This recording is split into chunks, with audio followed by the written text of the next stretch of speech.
Chalo, okay. In the last lecture, we have started your last unit, that is unit number 1, which is unit number 8, which is about specific performance of contract.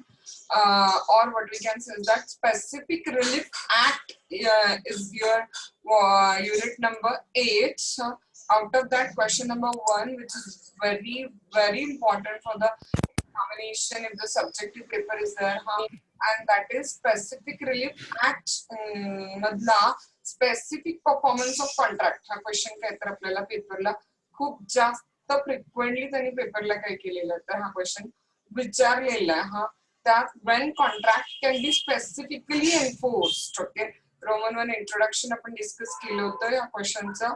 Then we have discussed when contract can be specifically enforced. Roman 2 common येणार आहे meaning of specific performance of contract, and Roman 3 जो आपण last time जो majority paper मध्ये विचारलेला question आहे when specific performance of contract is allowed. Okay, ज्याच्यामध्ये आपण सेक्शन 10 खाली ज्यावेळेला डॅमेजेस नेमके किती झाले मोजायला काही स्टँडर्ड नाहीये त्यावेळेला specific performance of contract allowed होत आहे. देन ज्यावेळेला पिक्युनरी कॉम्पन्सेशन हा हे डॅमेजेस भरून काढायला इनॅडिक्वेट होईल, हा पैशानं नुकसान भरून येणार नाही, त्याला स्पेसिफिक परफॉर्मन्स ग्रँट करतात. ए बघितलेला. बी बघितलेला प्रिझम्पशन्स, हा जनरली मुवेबल प्रॉपर्टी असेल तर कोर्ट स्पेसिफिक परफॉर्मन्स ग्रँट करत नाही आणि जनरली इमोबल प्रॉपर्टी असेल तर कोर्ट स्पेसिफिक परफॉर्मन्स ग्रँट करते. Then C, we have discussed the illustrations for when court grant the specific performance of contract.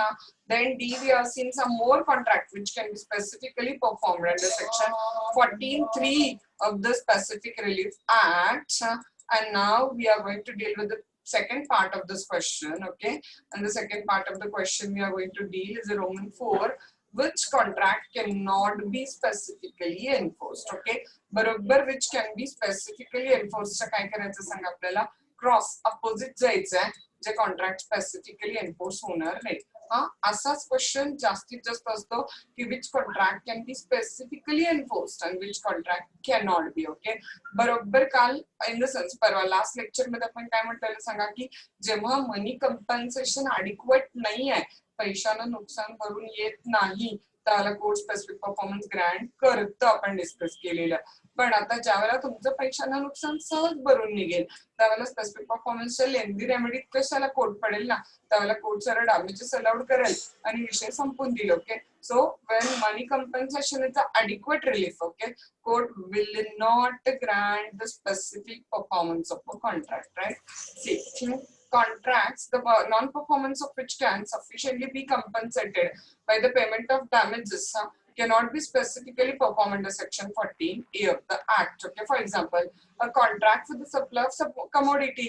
तुम्ही माझ्याकडून राईस परचेस करायचा कॉन्ट्रॅक्ट केलेला काही कारणाने तुम्ही ब्रीच केला तर नाही तोच राईस तुमच्याकडूनच पाहिजे. अरे there are many shops from where you can purchase that commodity in the market. So why we should go for lengthy remedy of the specific performance? Okay, माझ्या ब्रीचमुळे तुमचं जे नुकसान झालेलं आहे फक्त तेवढे तुमचे डॅमेजेस मी तुम्हाला पे केले की विषय संपला ना. त्यामुळे कोर्ट असं जे कॉन्ट्रॅक्ट आहेत जे जनरल कॉमन कमोडिटीच्या सप्लायचे मोबाईल प्रॉपर्टीचे आहेत त्याला कोर्ट स्पेसिफिक परफॉर्मन्स ग्रँट करत नाही. नॉट. ओके बघा, court will not order the specific performance of a contract with agreed party म्हणजे ज्याच्यावर अन्याय झालाय तो can be adequately compensated in the term of the money. The underlying principle or the provision is that specific performance being equitable remedy आहे. काय सांगा, equitable न्याय करणारी. the same should not be available. ज्या वेळेला तुमचा न्याय डॅमेजेस न पण होतोय त्यावेळेला एवढी लेंदी रेमेडीची गरज नाही. The same should not be available when an action by way for damages for the breach of contract काय सांगता adequate relief आहे.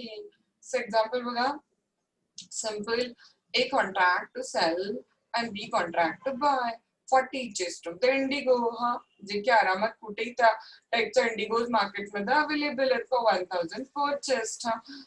In consideration of certain property having been transferred by A to B contract to give a credit in the A's favor to the extent of the 10,000 rupees. The above contract cannot be specifically enforced for the first and second.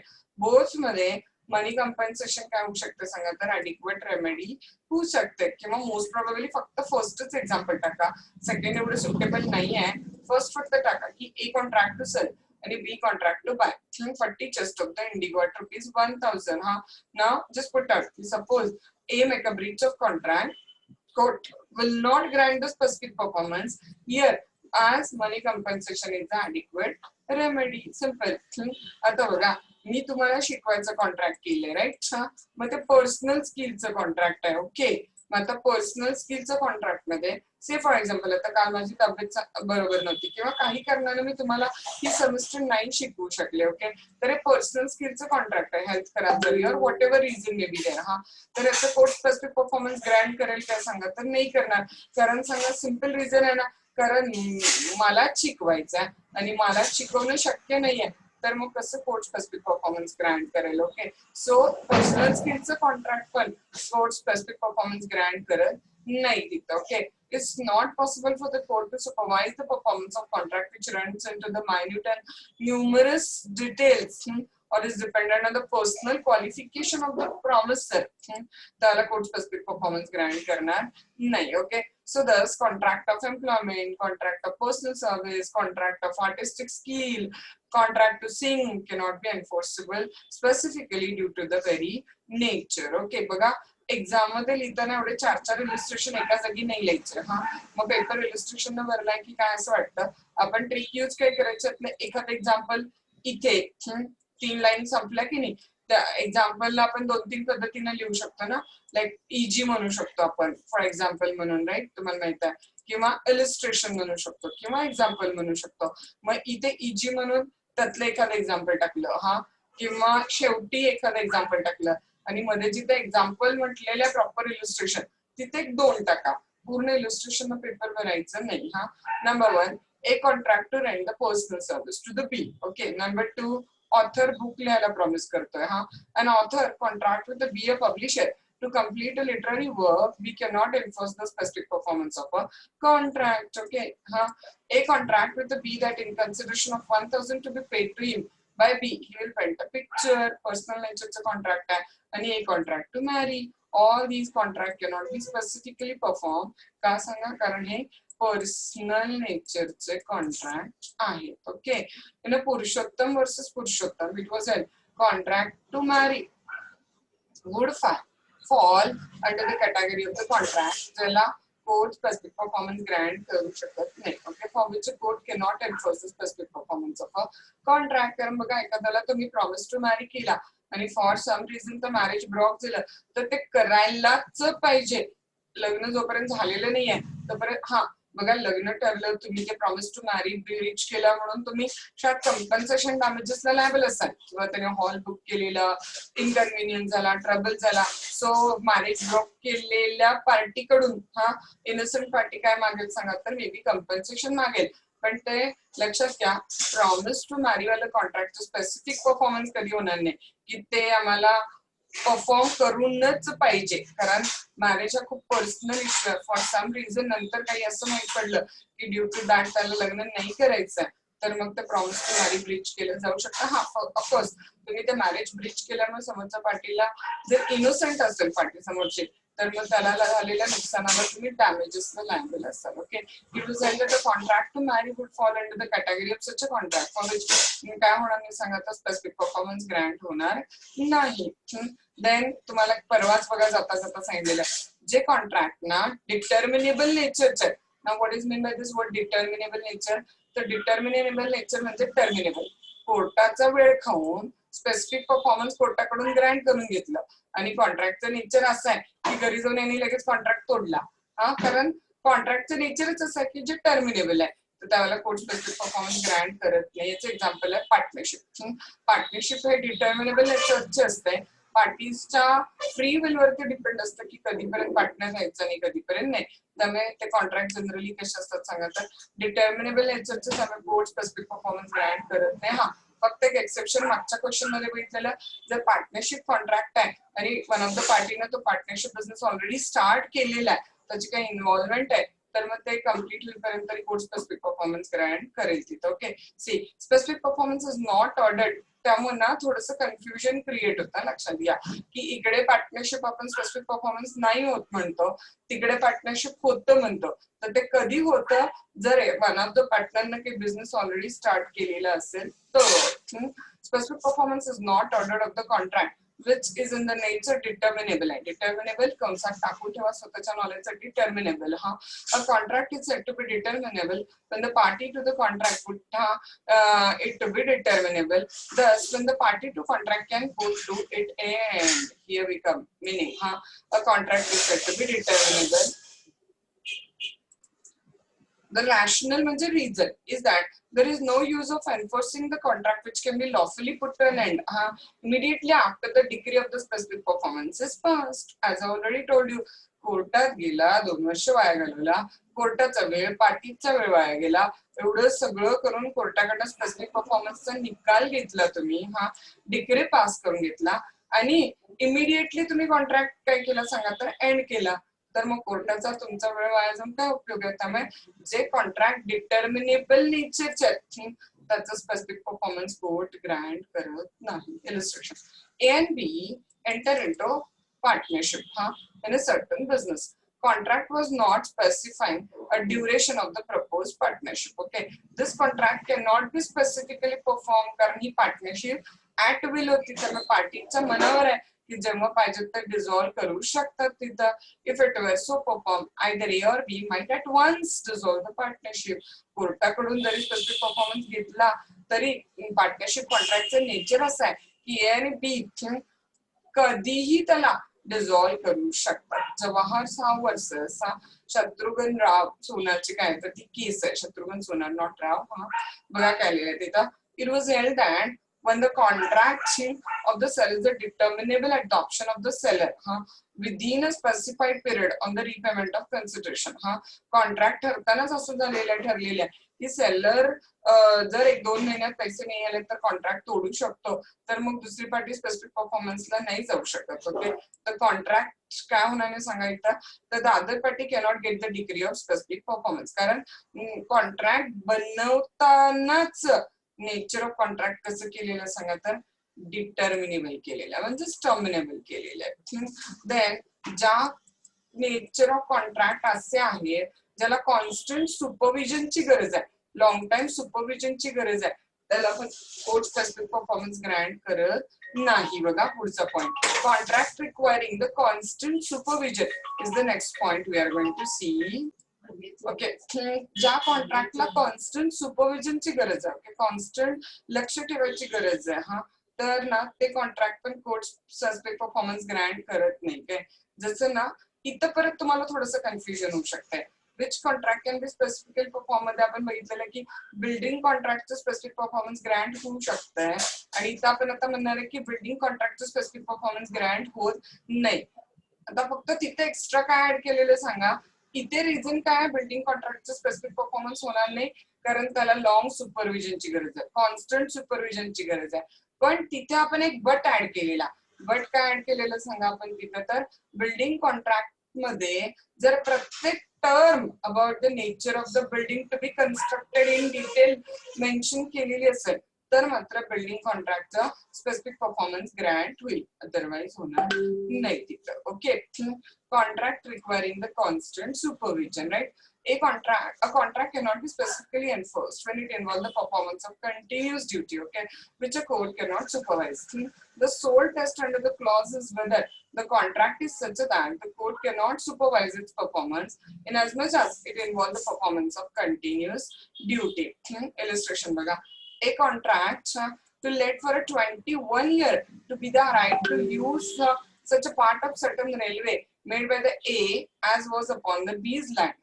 20 वर्षासाठी तो लँडचा part use करायला rental दिलेला. 20 वर्ष म्हणजे किती वर्ष लक्ष ठेवायला लागेल सांगा बघा. 21 year. And B should have the right to running carriage over the whole line on a certain term. आणि त्या पर्टिक्युलर एरियामध्ये त्याला ते कॅरेज रन करायचा अधिकार राहील. And might require A, आता इथं मूळ मुद्दा आहे, to supply the necessary engine power, and A should during the term keep whole railway in the good repair आणि त्या याची ड्युटी असेल की तेवढी 21 वर्ष तर ती सगळी रेल्वेचा पार्ट काय करायचं तर गुड रिपेअर्ड कंडिशन मध्ये ठेवायचं. हा बघा specific performance of this contract must be refuse to the B. हा ए कॉन्ट्रॅक्ट काय करतोय सांगा ब्रीच करतोय. ओके भाड्यानं द्यायचं जे ए न प्रॉमिस केलेलं ते कॉन्ट्रॅक्टने ब्रीच केलं. मग बी कोटा केला स्पेसिफिक परफॉर्मन्स साठी तर कोटाने स्पेसिफिक परफॉर्मन्स काय केलं सांगा तर डिनाय केलं का कारण कॉन्ट्रॅक्टचं नेचर असं की ज्याला कॉन्स्टंट सुपरविजनची गरज आहे. Central bank Yavatmal versus Venkatesh is the next point we are going to discuss. Okay, respondent defendant was required around तसंच type okay. To execute a काबुलियत every year for a 25 year. आता काबुलियत हा पण एक ना लीजचा प्रकार आहे. Every year for 25 year. And it was held that there was a continuous duty in the sense that it had to be performed annually for 25 years. One time पण payment नाहीये. हा दरवर्षी ते काबुलियत पे करून कॉन्ट्रॅक्ट रिन्यू करून घ्यायचा म्हणजे 25 year annually performance करायचं. ओके आणि एका पार्टीनं कॉन्ट्रॅक्ट ब्रीच केलं दुसरी पार्टी स्पेसिफिक परफॉर्मन्स साठी कोर्टात गेली तर कोर्टाने सांगितलं की नो स्पेसिफिक परफॉर्मन्स ग्रँट होणार नाही इथं कारण 25 years this is a constant supervision required on this particular term so specific performance will not be granted. Okay done. We have gone through when specific performance will not be granted. Okay, number one, money compensation is the adequate remedy. Number two, personal skill has been involved in the contract. Number two, contract are often determinable, that is terminable, put an end, nature contract. And number four, the contract required the constant supervision. Okay. Now Roman 1 introduction बघितला, Roman 2 specific performance and meaning definition बघितलं, Roman 3 when contract can be specifically enforced बघितलं, Roman 4 when contract cannot be specifically enforced बघितलं. Now we are going to deal with the Roman 5 years, sorry not 4, Roman 5 who may or may not obtain the specific performance of a contract. Okay, number one बघा persons who may obtain the specific performance of a contract. First point, easiest. Okay, if the contract is between A and B, and A is making the breach of contract, then B can file the suit for specific performance. Okay, and vice versa. If A is making the breach of contract, we have discussed B can make a specific performance of contract, and B is making a breach of contract, then A can file the suit for specific performance. So very simple. A and B, both the contracting parties can file the suit for a specific performance of a contract. Done. Okay. Any party to the contract may obtain the specific performance of that contract, right? The general rule in the contract is that only parties to contract can enforce the contract. Okay. So you are aware. C, whether C can file the suit? No. Privity of contract the doctrine आठवते A and B मध्ये contract आहे A and B can sue and be sued. Okay बघा when plaintiff were the parties to the contract die and no one is brought to record to their place that is legal आहे तर suit काय होईल सांगा तिथे सरळ dismiss होईल तिथे. Okay, Shyam Singh versus Daryo Singh. Under the provision of section 15B performance of contract म्हणजे कुठलं specific performance may be obtained by कुणाकडून बघा any party there too किंवा बरोबर त्याचा नेक्स्ट पॉइंटला म्हणून आपण वेगळं हेडिंग दिलेलं आहे or their representative in interest. Parties perform करू शकता मागू शकता स्पेसिफिक परफॉर्मन्स किंवा मग त्यांचे प्रतिनिधी. Okay legal heirs etcetera. The expression clearly include the transferee assignee of the contracting party in favour the right exist such right of seeking specific performance कुणाला available नाहीये सांगा तिथं तर ज्यांना कुठला इंटरेस्ट असाइन केलेला नाही असा कुणी स्ट्रेंजर जो असेल त्याला स्पेसिफिक परफॉर्मन्स मागता येणार नाही. Okay so very simple. If the contract is between A and B can make a specific performance of a contract, and otherwise the legal representative can also claim the specific performance of contract if the contract is of not a personal skill. Okay, and furthermore point, even the assignee or transferee of the interest, ज्यांना interest transfer केलेला त्या कॉन्ट्रॅक्टच्या under ते सुद्धा specific performance मागू शकतात पण ज्याला कुठला इंटरेस्ट ट्रान्सफर झालेला नाहीये त्याला मात्र स्पेसिफिक परफॉर्मन्स मागता येणार नाहीये तिथं. Okay then representative in interest म्हणजे त्याचा प्रतिनिधी legal heirs etcetera. Okay representative in interest may also obtain the specific performance of a contract. Okay representative in interest मध्ये कोण इन्क्लूड झालं बघा तिथं तर It include legal representative. Okay बघा, representative in interest include assignee, transferee of the interest किंवा त्याचं वारस legal representative, त्याच्या प्रॉपर्टीचे एक्झिक्युटर, ऍडमिनिस्ट्रेटर जर मूळ प्रिन्सिपलची डेथ झालेली असेल तर लीगल रिप्रेझेंटेटिव्ह म्हणजे वारस मे स्यू प्रोव्हाइडेड. फक्त लक्षात घ्या, कॉन्ट्रॅक्ट पर्सनल नेचरचं नाहीये, कारण मी तुम्हाला सांगितलं मी तुम्हाला शिकवण्याचं कॉन्ट्रॅक्ट केलंय आणि मला काय झालं तर माझं legal representative will not be liable, कारण त्यांना शिकवताच येत नाही. पर्सनल नेचरचं कॉन्ट्रॅक्ट त्या व्यक्तीबरोबरच काय होतं सांगा तर एंड होतंय तिथं. Okay, like contract to paint a picture, contract to write a book, etc. These the contract of personal nature. Okay, so therefore they are not enforceable in the court of law specifically. Okay, then who can make the specific performance of a contract? बघा, परवाच ज्याला आम्ही तो doubt विचारलेला आपण discuss केलेला त्या फादरनी property काय केली आपली लक्षात घ्या, ट्रस्ट करून ठेवलेली आहे. आणि तो कॉन्ट्रॅक्ट कुणामध्ये होता सांगा तर फादर आणि ट्रस्टी मध्ये कॉन्ट्रॅक्ट होता, ट्रस्ट डीड. पण त्याच्यामध्ये बेनिफिशियरी ट्रस्ट डीड कुणामध्ये सांगा तर फादर आणि ट्रस्टी मध्ये. पण जर ट्रस्टीनं कॉन्ट्रॅक्ट व्हायलेट केला तर त्याचा स्पेसिफिक परफॉर्मन्स बेनिफिशियरी मागू शकतो. तर ऑफकोर्स येस, कारण त्याच्याच बेनिफिटसाठी तो कॉन्ट्रॅक्ट केलेला आहे. Okay, a beneficiary under the contract may obtain the specific performance of contract where the contract is settlement of a marriage, compromise of doubtful right between the member of the same family. It is an exception to the general rule की parties to contract can only sue. जरी general rule आहे आपला parties to contract म्हणजे father आणि trustee, they only can sue and be sued, but still this general rule is subject to exception that a beneficiary can sue and be sued. Okay, बघा, in Khwaja Mohammad Khan versus Phulsani Begum. काय झालं बघा, या फुलसानी बेगमच्या केसमध्ये there was an agreement between the father of the boy and the girl. लक्षात येतं तुम्हाला कुणामध्ये अग्रीमेंट आहे? दोन सासऱ्यांच्या मध्ये अग्रीमेंट आहे. फादर ऑफ द बॉय आणि फादर ऑफ द गर्ल मध्ये अग्रीमेंट झालेलं आहे. Okay, there was an agreement between the father of the boy and the girl that if the girl married to a particular boy, म्हणजे like ना मुलाच्या वडिलांनी मुलीच्या वडिलांना सांगितलं की तुमच्या मुलीने माझ्या मुलाशी लग्न केलं तर मुलाचे वडील बॉयज फादर म्हणजे या केस मधला डिपेंडंट आहे would pay a certain personal allowance. ते मुस्लिम लोकांच्या मध्ये असलेली कन्सेप्ट आहे, नोन ॲज अ खर्चीय पैंदन, म्हणजे खर्चाला काही अमाऊंट त्या मुलीला सासरे देत राहतील असं मुलीच्या सासऱ्यांनी कुणाला प्रॉमिस केलं सांगा? मुलीच्या वडिलांना. ओके, टू द प्लेटिफ, म्हणजे इन ऑल तुम्हाला लक्षात येतं कॉन्ट्रॅक्ट कुणामध्ये सांगा तर मुलीचे फादर मध्ये आणि मुलीच्या कोणामध्ये कॉन्ट्रॅक्ट येतं सांगा? फादर इन लॉ यांच्यामध्ये काय तर कॉन्ट्रॅक्ट आहे. की बाबा मुलीचे फादर इन लॉ त्या मुलीला काय करतील तर सर्टन अमाऊंट त्याचं खर्चीय पैंधन लग्नानंतर देतील जर त्या मुलीनं त्या फादर इन लॉच्या मुलाबरोबर लग्न केलं तर. Okay, now it was also mentioned that certain property had been set aside with the defendant and this allowance should be paid out of the property. Even त्या मुलीच्या सासऱ्यांनी असंही सांगितलं मुलीच्या वडिलांना की मी काही प्रॉपर्टी बाजूलाच ठेवलेली आहे आणि त्या प्रॉपर्टीतून येणारा पैसा मी हिला काय करतोय तर देणार आहे. The plaintiff married the defendant's son but the defendant failed to pay the allowance agreed to him. आता येस, त्या डॉटरनं ज्या केस मध्ये काय सांगा तर बेनिफिशियरी एक प्रकारे तिनं त्या फादर इन लॉच्या सन बरोबर लग्न केलं, म्हणजे आता ह्या दोघांचं काय झालं सांगा तर लग्न.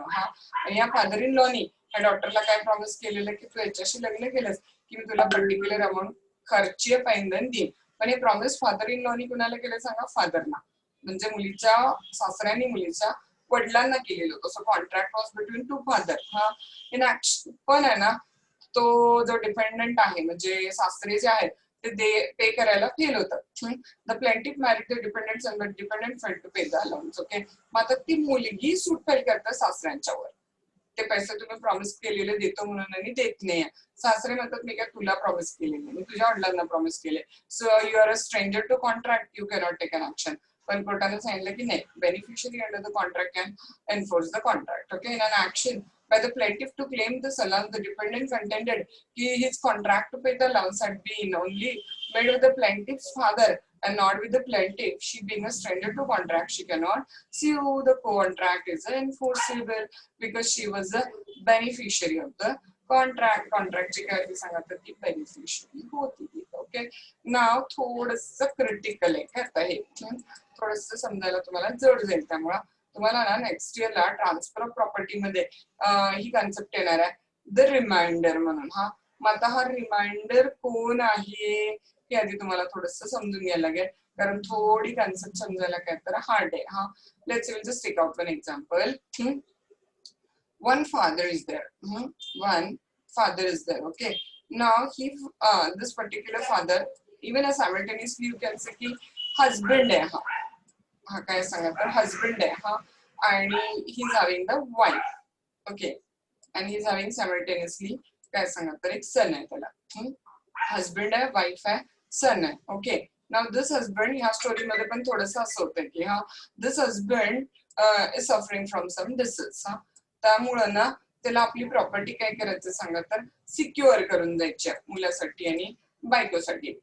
मग प्रॉब्लेम असा आहे की आफ्टर हिज डेथ, हा, समजा त्यांना आता तो जिवंत असताना एंटायर प्रॉपर्टी या वाईफच्या नावाने गेली तर त्याला मनामध्ये फिअर आहे की माझ्या डेथ नंतर ती दुसरं लग्न वगैरे कदाचित करेल आणि केल्यानंतर मग ह्या मुलाचं काय होईल. सगळी प्रॉपर्टी जर बायकोच्या नावावर करून टाकली तर ती मुलाला देईल नाही देईल, मुलाची काळजी घेईल नाही घेईल, XYZ वगैरे वगैरे. हा, म्हणून हा जो हजबंड आहे हा प्रॉपर्टी कशी ट्रान्सफर करतो बघा तिथं. हजबंड हा फॉर लाईफ ती प्रॉपर्टी ट्रान्सफर करतो कुणाला सांगा तो वाईफला.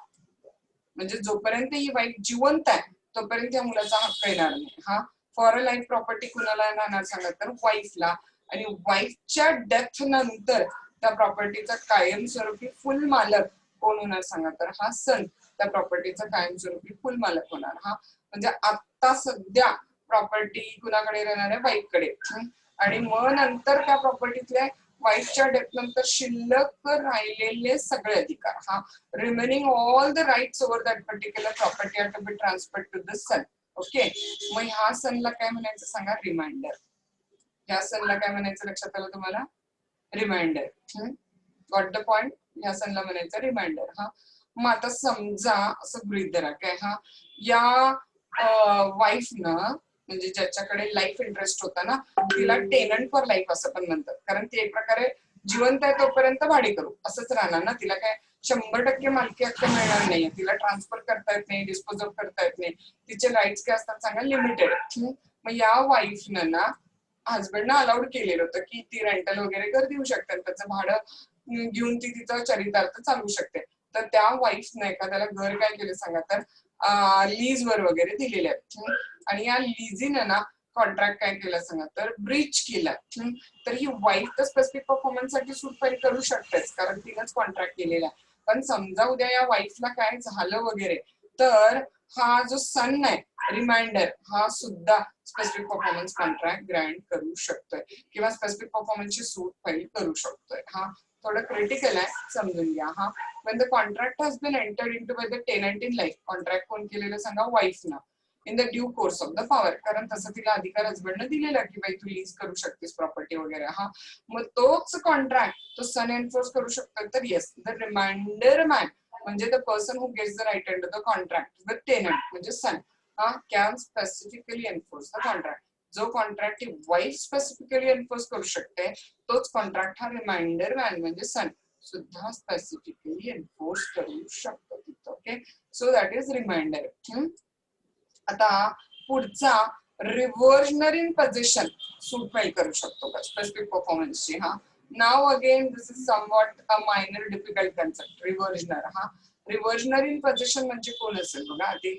रिव्हर्जनरी इन पोझिशन म्हणजे काय असेल तिथं, तर suppose A and B two people are there. Okay, A न आपलं घर काय केलेलं सांगा तर रेंटल दिलेलं आहे. ए न आपलं घर काय केलेलं सांगा, रेंटल दिलेलं आहे. हा, म्हणजे प्रॉपर्टीचं काय केलेलं सांगा तर लीज केलेलं आहे. प्रॉपर्टीचं लीज केलेलं आहे तिथं. ओके, तर हा इथे पर्टिक्युलर पॉइंट काय आलेलं सांगा तर तिथं ती प्रॉपर्टी लीजचा पिरियड संपल्यानंतर हा ह्या ए न काय केलेलं माहिती आहे, कॉन्ट्रॅक्ट मध्ये मेन्शन करून ठेवलेलं होतं की माझं जे काही लीजचा पिरियड आहे तो संपल्यानंतर ह्याचा बीचा हा त्या प्रॉपर्टीचे माझी 2 मुलं बी आणि B1 हे काय तर मालक आहेत तिथं. माझ्या प्रॉपर्टीचे माझ्या नंतर दोन मालक आहेत कोण आहेत सांगा तर बी आणि B1. ओके, मग आता ह्या प्रॉपर्टी मध्ये हा ए न लीज कुणाला केलं सांगा तर प्रॉपर्टी बी ला केली. ओके, हा कॉन्ट्रॅक्ट कोण केलेलं सांगा ए न कॉन्ट्रॅक्ट केलेलं आहे.